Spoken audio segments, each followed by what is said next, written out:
Hey, good morning, men. It's Michael. I know it's been a while since we've caught up on the Facebook group or really added any thing of value.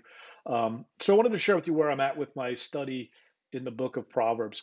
I'm about a third of the way through. I just finished chapter 9, and it really is a great comparison and contrast wisdom versus evil and the outcome of following each of the clear-cut paths. I've read the book of Proverbs in the past, but this is really the first time I've dug in and really studied chapter by chapter. And I've got to say, I wish I'd have done it earlier in life, perhaps when I was a teenager. And even bigger than that, I wish I would have read it with my boys when they were younger, in their early teens, because it's just so simple. And, the light bulbs are going off, and I'm just like, gosh, why didn't I think of this? Why didn't I read this earlier in life? Oftentimes the path of right and wrong, we think it's so clear cut and it's so easy, but it's really not. But I wanted to read with you the purpose of Proverbs. It's really clearly laid out in chapters 1, verses 2 through 7. And I'll read it to you really quickly. Their purpose is to teach people wisdom and discipline, to help them understand the insights of the wise. Their purpose is to teach people to live disciplined and successful lives, to help them do what's right, just, and fair.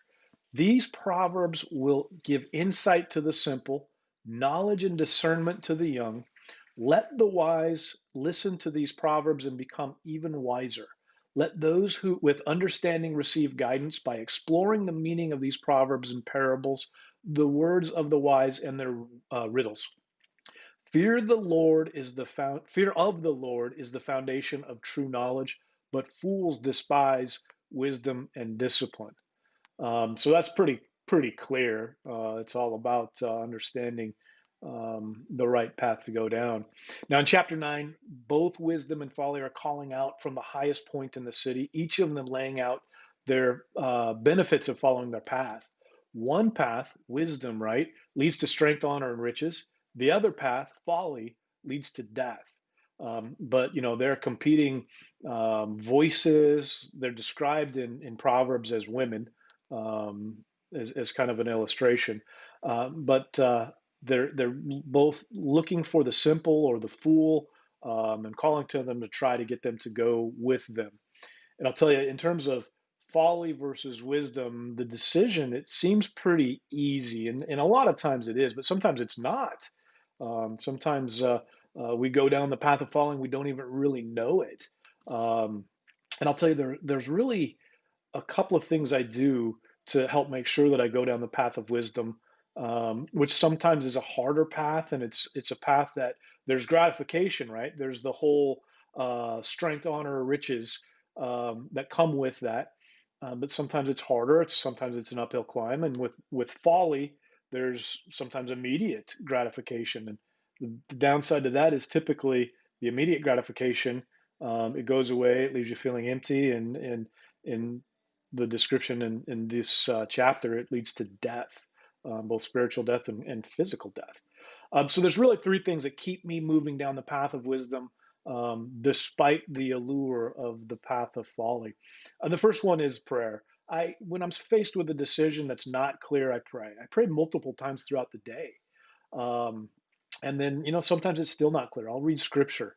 And quite honestly, now having studied at least a third of Proverbs, I'll go back to Proverbs for some of that wisdom, to help me get some of that clarity if I'm not completely clear through prayer.